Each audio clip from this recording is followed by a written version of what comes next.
You ready? Very good. Good evening. Today is November 30th, 2023. This is the time and place for the Mount Lebanon Zoning Hearing Board, Appeal number 1858 for property owner Frank and Amy Palermo, Palermo, for a property located at 260 Beverly Road, Pittsburgh, Pennsylvania, 15216. In our possession, we have the content cover sheet, 2 copies of notices, one for the advertisement in the Pittsburgh Post-Gazette, one for adjacent property owners and interested parties. We have the zoning hearing board application. We have a separate zoning permit application. And we have 4 color photographs from the township. Additionally, in the zoning permit application, there is a survey, which is dated August 1st, 2023. Survey completed by Edward R. Thompson. And so we have that in our possession as well. At this time, anybody who will be offering testimony, please arise and be sworn in by the court reporter.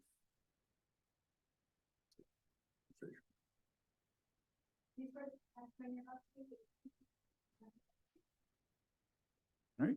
At this time, you may you come forward and you can use the podium if you'd like, and just tell us about your application for variance. I'm sorry, and can you start by just stating your name? Frank, my voice is pretty bad. Frank Palermo. I Thank- was sorry. I'm gonna say a lot of things sitting right there, so I apologize. First, I want to thank you for considering my application. As you know, parking is a premium in Mount Lebanon, and we purchased the building on 260 Beverly Road. The back, I don't know, and I know I submitted, but I like to submit these to the authority, maybe, they're just drawn out. 4 of them.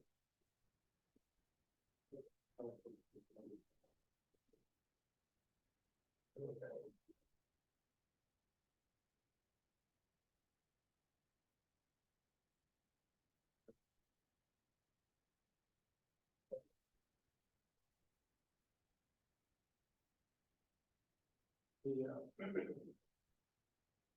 parking lot on the back is maybe about 30, so it's quite small. So our plan was to leave 4 parking spaces there and we're trying to improve the building. So we're putting in central HVAC units. Because there's nothing worse than having air conditioning units hang out later, especially on that street, Beverly Road. So we've contracted with Metro Heating, and they suggest that we put 4 condenser units on the side of the building. It's really amazing. The size of these are like quite small. In fact, I measured the blocks for the squares out of your lobby, and they're 24 by 24. There's less than 24 inches, the units, and they're 24. It's 23 3/8 dimension, it's square, and it's 24 7/8 inches high. So they're quite small. The design, my granddaughter did that. So those are kind of misleading. Those are not that big. So our plan was to install 4 units on the side of the building. There's approximately a little over 5 feet of vacant space, and there's and it's 60 feet from the back to the front of the building. So they'd be tucked towards the back because it's, like I said, they're very small. They're 2 feet wide. On the one side, obviously, is the building.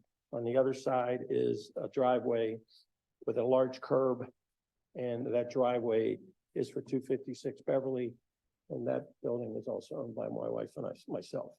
We bought it in year 2000. The curb is quite large, quite high. So I've never had a problem with people driving, my tenants driving in on the driveway, because it's quite tight. It's a tight spot, so they go quite slow. So I don't think that's an issue. I don't see it as an issue, but there would be four, like I said, I call them condenser units on that piece of ground, and I think you see it on one of the pictures that I gave you. We're just trying to improve the property. We're trying to gather, attract high-end tenants, high-income tenants, and we're just trying to clean the building up. It's not in great shape.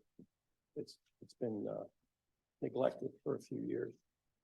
So that's what we'd like to do, is just put those on the side. The reason I'm asking this is because if we put them in the back, I can just envision people hitting them. I'd have to put concrete pylons and you name it. So they'd be quite safe on the side. And as I said, the curb is quite high, and I've never had a problem with tenants approaching the parking at 256. So that's what we'd like to do. And I want to thank you. If there's any questions, thank you for considering our proposal. If there's any questions, I'll be more than happy to answer. Thank you. Before we have questions, I'll just describe the documents that were presented out. One is a photo of the side of the property, similar to what was submitted as some illustrations, just kind of drawn in of the four condenser units. It says driveway at 256 Beverly on the driveway. Second page, it says parking 260 Beverly, and it's an illustration of the concrete pad in the rear of the property with four parking spaces illustrated. And then the third is the same survey I suggested earlier, but with drawings on it indicating the four condenser units and the parking in the rear of the property. So just describe what we have received. So Mr. Kempenaar, do you have questions?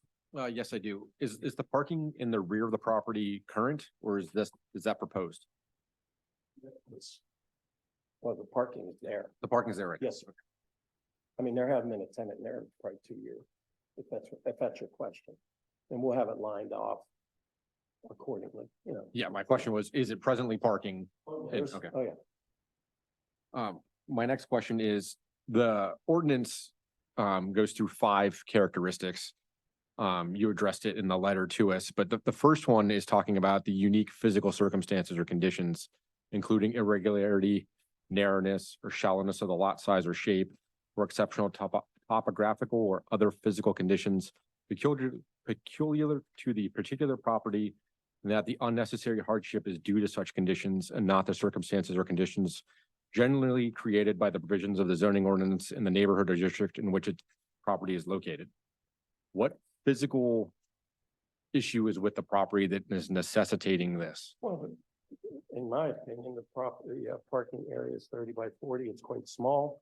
Okay.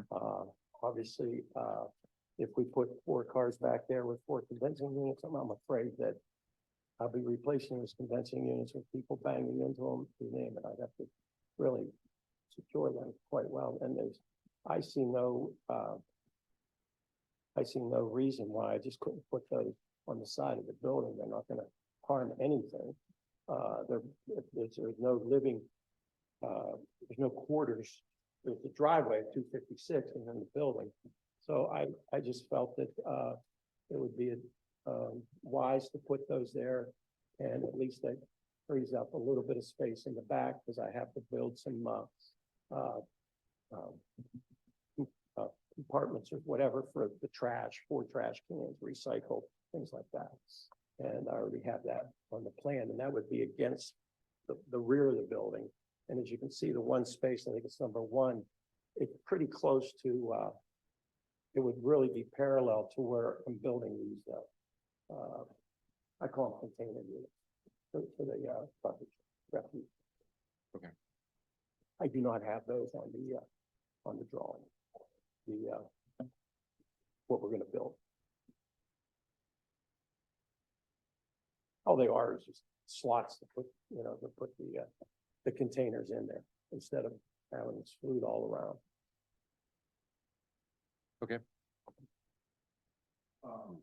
The lot itself, if I'm reading this correctly, is in an R5 zoning district. And when I look at the zoning ordinance related to an R5 district, I see the minimum lot size is 30,000 square feet. Your property, per the survey we received, is approximately, the front and rear are, maybe 42 feet is the rear, 47 feet wide is the front. And it's approximately 106 on the west, 114 on the right. So when I just do some simple math, we're significantly under 30,000 square feet.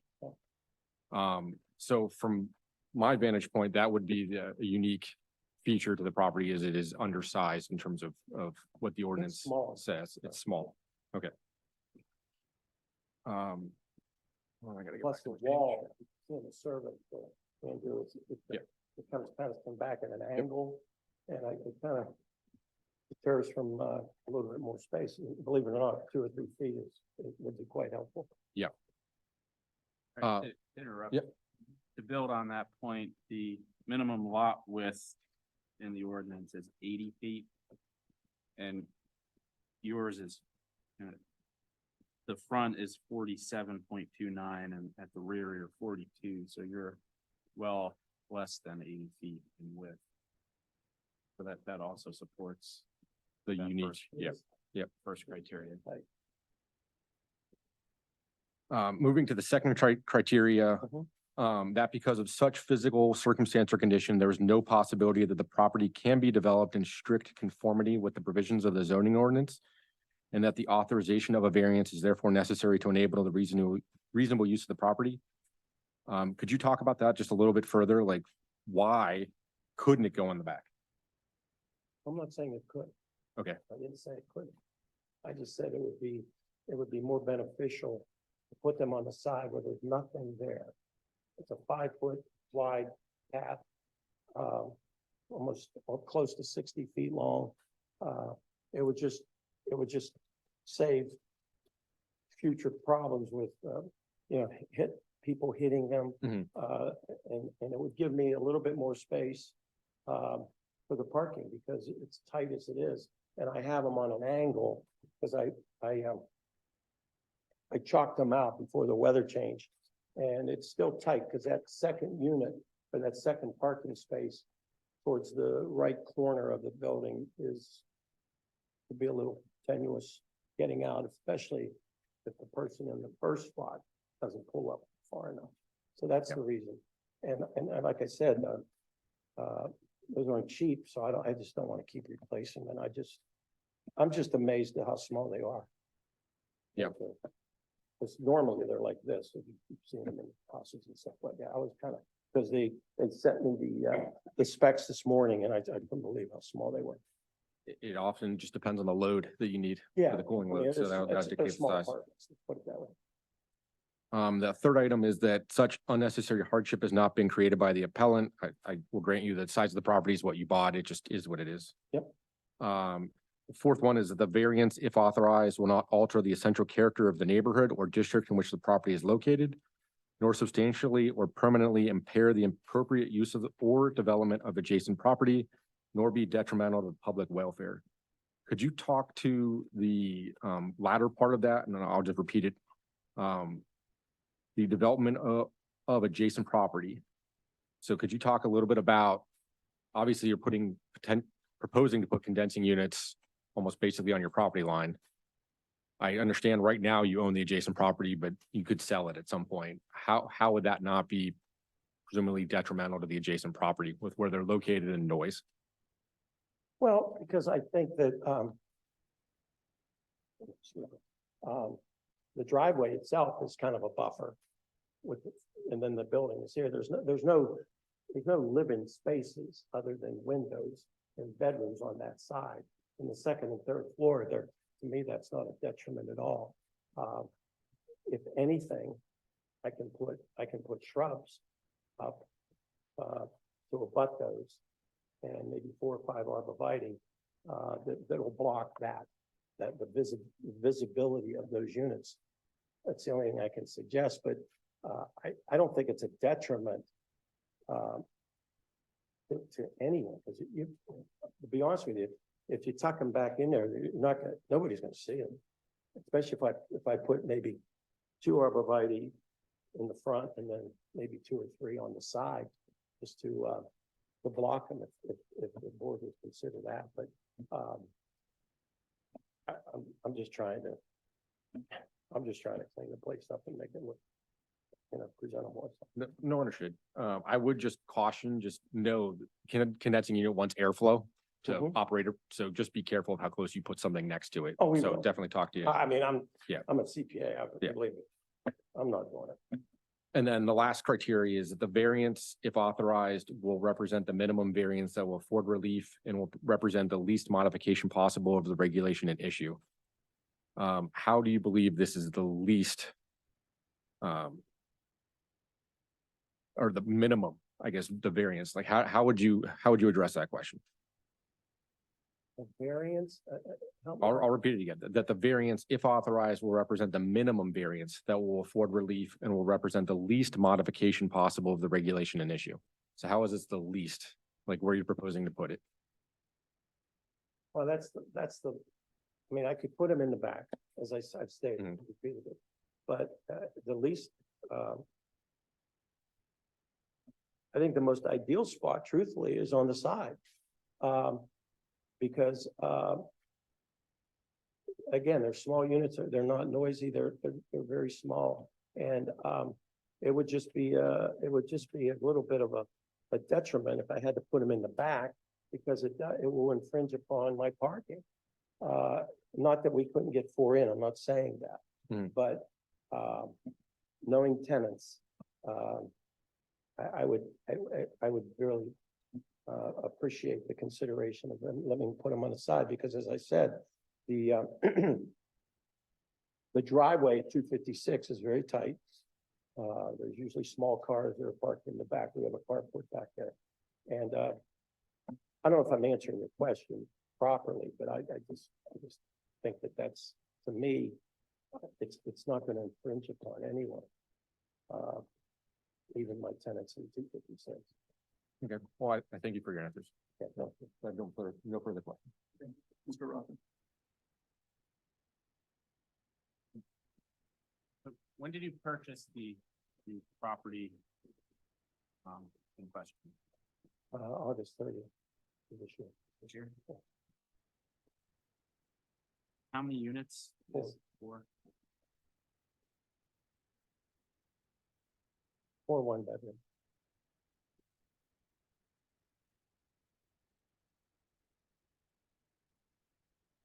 Prior to purchasing the property, was it a rental in an apartment building, 4 units? Since they built it, I think Rodney said they built it in 52.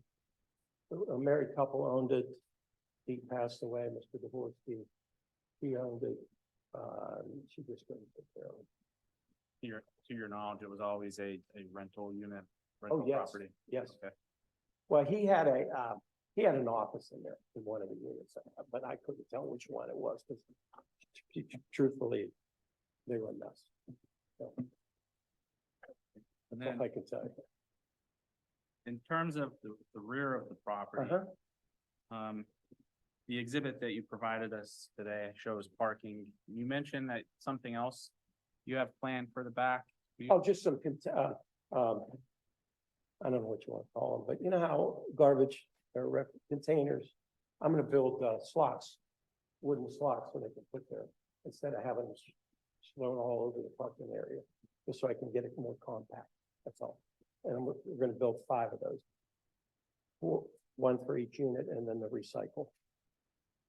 So with, between the parking Mm-hmm. and then the refuse units, it would be pretty tight in the back, wouldn't you say? Would you? Well, if I put it against, if I put it contiguous to the rear of the building, there's 2 wells, that I was planning on putting in there. I would hope nobody would drive over the well, but I would still have to probably put those, their concrete pylons or whatever, just to block if anybody would, and then So- not in a great state of mind and just pull in and knock them over. Would you say that, with the parking required, so providing one parking space per unit, the refuse for each of those units, I'm assuming you'd have to provide at least kind of one bay per unit, Yeah, it'd be a container. yeah, or one container per unit. That, kind of also adding, or it's really not feasible or viable to add these condensing units to the back as well, that's kind of space is It'd be limited. very difficult. It'd be very difficult. As I said, there's two, the wells, with glass block, how they, between, in the rear, and I was gonna put those, containers between those two wells, that's all. But that's down the road. I mean, we're not even there yet. Then I've got a kind of a question regarding the driveway Mhm. on the neighboring parcel driveway that you also own. Mhm. Um. That's also an apartment building, correct? Do tenants park in the driveway or do? No, in the back. Okay, That's right. how many parking stalls do you have in the back of that parcel? Four. Four. Okay. I have no further questions. Thank you. How many parking spaces overall do you have for the property? For 260? Mhm. Well, I'm proposing 4. Sure. But I mean, when I look at the drawing, it looks like you can also approach it from the front and there's two garage doors in the front. Okay, those spots I rent, well, I did rent, now I own them. So I have, the people in 256, park there also, Right, so, and they don't use the garage. I right, don't. so there's two in the front Yes. and then four in the rear of the property. So 6 overall. Correct. And I'm sorry, you said the two in the front are used by, The tenants in 256. sure, Twice. I have a 3-bedroom and 4 1-bedrooms. And that gives me 4 in the back and 2 in the front, and it depends on who's parking where. sure. And you said but the garages themselves are not in use. All right, very good. Right.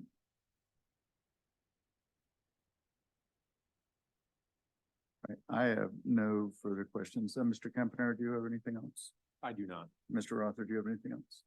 I do not. All right, thank you. We'll invite you to take your seat. We'll speak to Mr. Sarver for a little bit and we'll come back to you. Can we leave the room?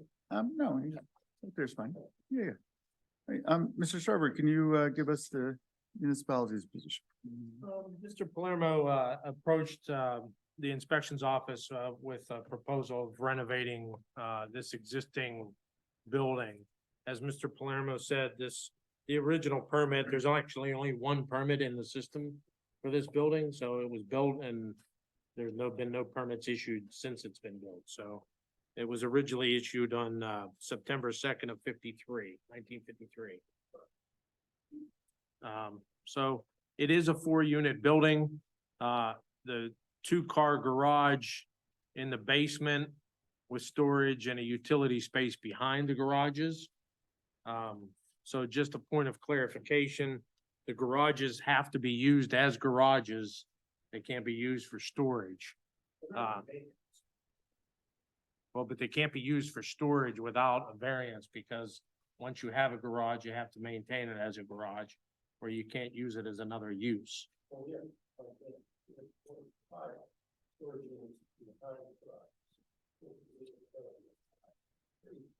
Yes.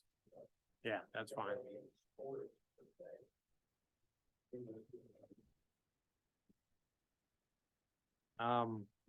So when he approached with the renovations that are proposed, he's proposing to put new HVAC units within each apartment. Which the plans have been reviewed and some comments were supplied to Mr. Palermo and his design professional. With those 4 units, would obviously need these 4 AC condensing units. So based on the section that's being applied for a variance, 804.2, it basically prohibits units from being placed closer than 5 feet to the side property line. They can be placed in the front yard, no more than 5 feet in front of the building line. And then it also states that they can't be closer than 5 feet to the rear or side. It also requires that they be screened as outlined in section 814. So if granted, and even if they were installed somewhere else, they would need to be screened in accordance with the zoning ordinance. I'm sorry, to clarify, the screening is if it's in the front or side, but not the rear? Correct. Very good, thank you.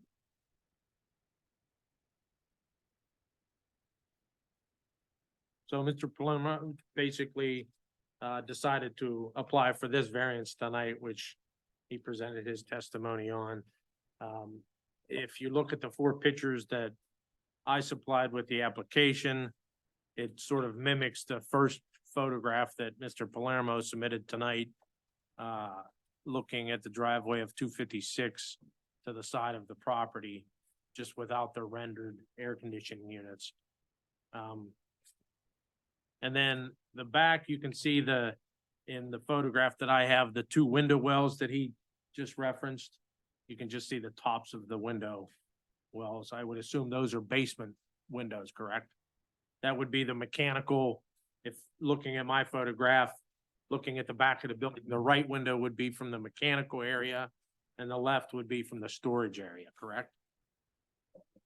If I'm standing in the back property, looking at the back of the building, those basement windows, the right window would be from the mechanical area or the laundry area, I think it was. And the left one was the storage area. Yeah, the storage goes from the back left corner towards the front, correct.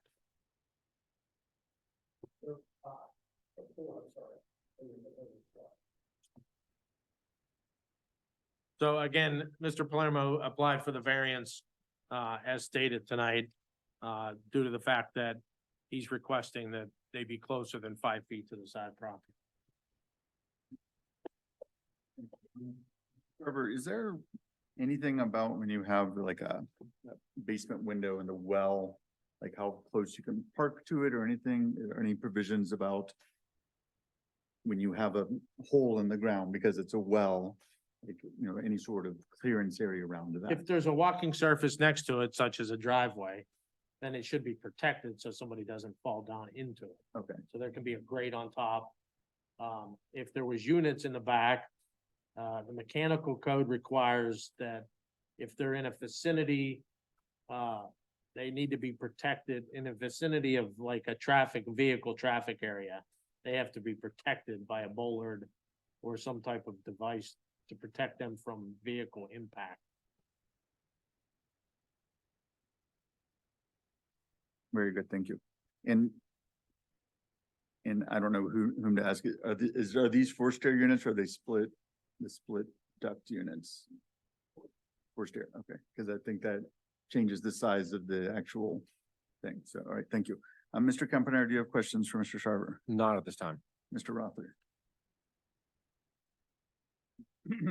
Yeah, just one question is, in terms of required parking, off-street parking per unit, do you know off the top of your head how many parking stalls per unit are required?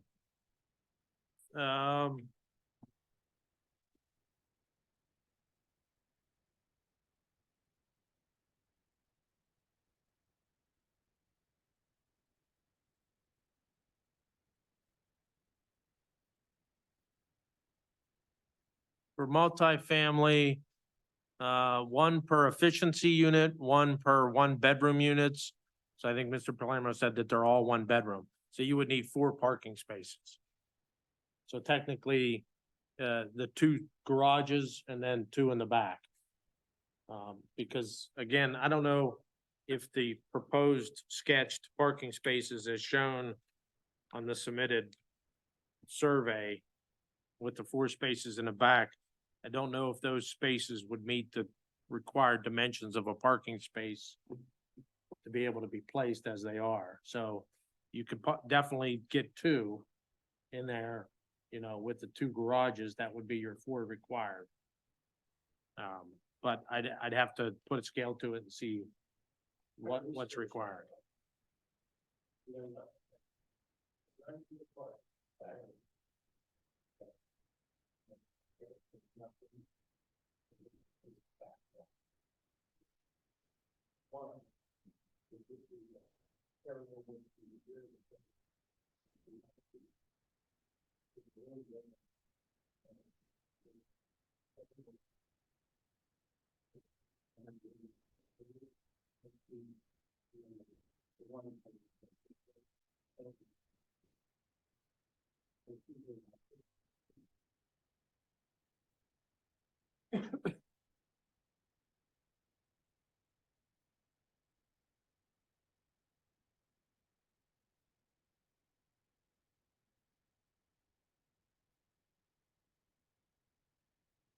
I have no further questions for Mr. Sarver.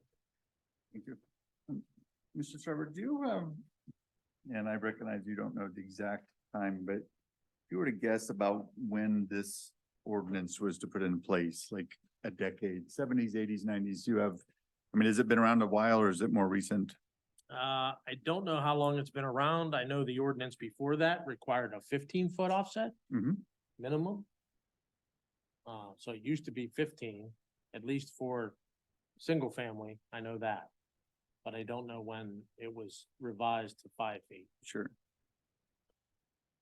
And do you happen to know, are they generally trying to aim to restrict the units on the side due to, like, for what factors? Like, why are they trying to put that? I would assume that the fact that both accessory buildings or accessory structures has a minimum 5-foot setback. For typical single family. In an R5, I don't know what the accessory use Sure. is. I don't know if it was specifically for these four. For residential, yeah, the rear and side, rear yard setback for accessory is 5 feet.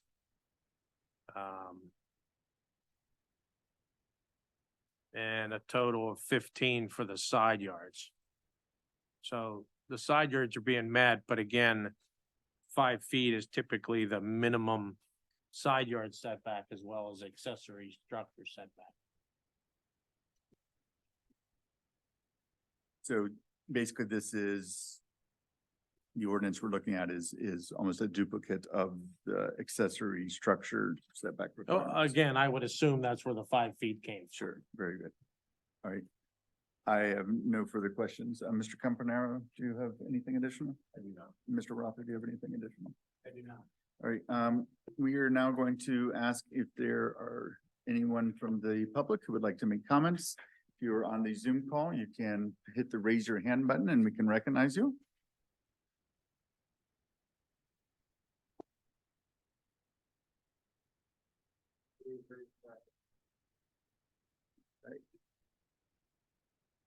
All right, hearing none. Anything else you wanted to add before we go into executive session? All right, very good. We will now close to go to executive session and we'll be back soon. We're off the record during that. Okay. No, you can stay. We're gonna go there. Yeah, yeah.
All right, we are back on the record for Appeal 1858, and we are ready to proceed with our vote. Mr. Campanero, how do you vote?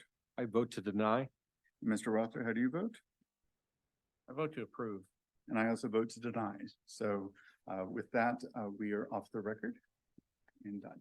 So what will happen is we will prepare a written opinion that goes back out to you. And then I think you are able to appeal it to the, is that Common Pleas? Court of Common Pleas. So but that will come to you within 30 days. All right, thank you. All right. And nothing next month?